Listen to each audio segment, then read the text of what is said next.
Hi everyone, আজ সকাল থেকে আমাদের এলাকায় আলাদা এক্সাইটমেন্ট ছিল, কারণ আজ ছিল বিজেপি মিছিল।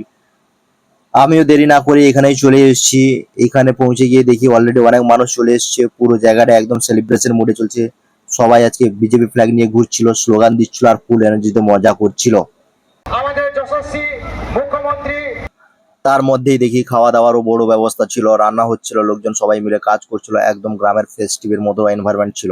বিজেপি জিন্দাবাদ, জিন্দাবাদ, জিন্দাবাদ, নরেন্দ্র মোদী জিন্দাবাদ, জিন্দাবাদ, জিন্দাবাদ, নরেন্দ্র মোদী জিন্দাবাদ, জিন্দাবাদ, জিন্দাবাদ, ভারতীয় জনতা পার্টি জিন্দাবাদ, জিন্দাবাদ, জিন্দাবাদ। তারপর কি বলবো ভাই, ডিজে বাজতে শুরু করার সাথে সাথে সবাই ড্যান্স শুরু করে দিল। যে যার মতো এনজয় করছিল, আমিও নিজেকে ধরে রাখতে পারলাম না, আমিও ড্যান্স শুরু করে দিলাম ফুল এনার্জিতে।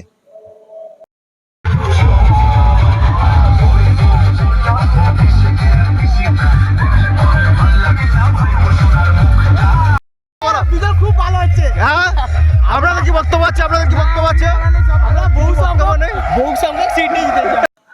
হাতে বিজেপি ফ্ল্যাগ নিয়ে সবাই একসাথে মজা করছিলাম। সত্যি বলছি, আজকে অ্যাটমসফিয়ারটা পুরো আনফরগেটেবল। আজকে এইভাবে আমাদের গ্রামে সবাই মিলে খুব আনন্দ করলাম। আর অবশ্যই তোমরা কমেন্ট করে জানাবে তোমাদের গ্রামে বিজয় মিছিল কেমন হলো আর তোমরা কতটা এনজয় করলে। ভিডিওটা ভালো লাগলে লাইক, কমেন্ট আর সাবস্ক্রাইব করতে ভুলবেন না।